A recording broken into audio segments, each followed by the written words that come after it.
When Mercedes introduced the CLS in 2003, they really brought a completely new type of a car to the market, which is a four-door coupe. Now they're showing the third generation of this car, and it should be the new design icon of the brand. And how much design that car offers, Gordon Wagoner will tell us now.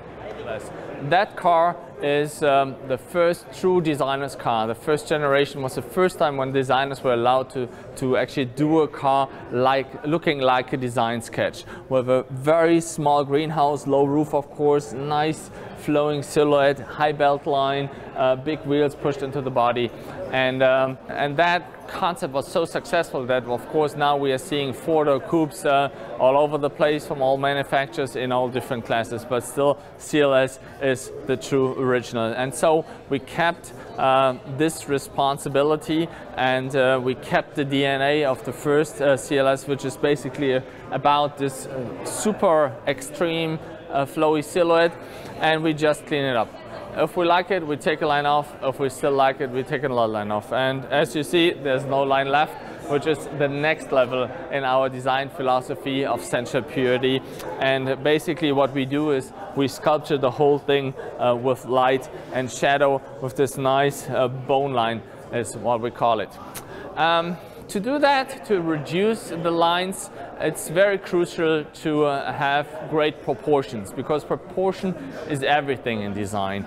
And this car has a typical Mercedes proportion, very sporty, very long dash to axle here from the first cut line to the wheel. That means the car has a long hood, has this extreme fast windshield flowing into that enormous hood, and down to that upright negative tilting grille, what we call the shark nose, like a shark, negative, even more aggressive. Shark is a good example. We call that our predator face, as it is so aggressive and progressive with this triangular headlamps with the day running light signature here, making that car very aggressive and make it a predator on the street. Especially in combination with what we call our Panamerica grille, our racing grille, tilted negative. In this case here, with the AMG kit combined with a diamond insert in the purebred AMG, you get the pure Panamerica with the vertical bars.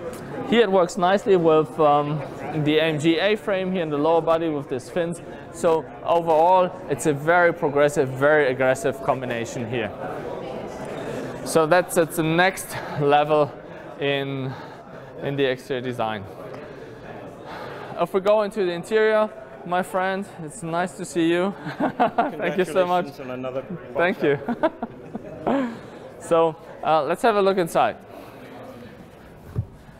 So here we are, welcome in the most progressive, most sportiest and most avant-garde interior we're having. With that black in contrast to the pearl white on the exterior, we're having that pure black interior here with this open black wood wrapping around. This interior is like a glove. It's a very sporty thing with this driver-oriented cockpit, with this racing steering wheel here, with the flat section on the bottom, very tight, with all the functions here onto the steering wheel. And in fact, as a tribute to the US now, we're having the cruise control on the steering wheel, so you can easily manage all distance pilot functions here right from the steering wheel. Of course, you have shift pedals, but you also have touch pads here, one for the left side and the other one for the right side here. And so you can operate these screens here directly while driving. The screen is bonded in 2 times 12-inch displays, and it has that sharp corner here on the side. And in contrast to this new digital wall, to the new operating system which runs onto that screens, the latest at Mercedes, we're having something we call hyper analog. It's like a chrono watch, and it fulfills basically mechanical demands, and it's kind of more sustainable luxury, and we call that our jet exhaust vents, and they're basically like from a jet fighter, and in fact they turn red when they heat and they turn blue when they cool down. So that's a very cool feature in that avant-gardistic interior.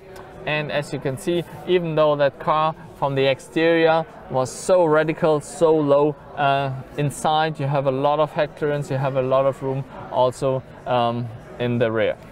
So with that, let me show you the rear of the car. So coming to the rear, this is almost the nicest part of the vehicle, as it is really embodying our essential purity philosophy, something that is really cool and something that is really hot. And these shoulders make that car really hot. They make it create a big stance onto the street. We have a narrow greenhouse, small greenhouse with this extreme proportion from the rear screen, and otherwise we keep that rear super clean. We combine that with very cool progressive graphics similar to the front end, to our Predator face here. We're having triangular rear lamps here with that three-dimensional glass piece illuminated, and basically showcasing the next level in technology.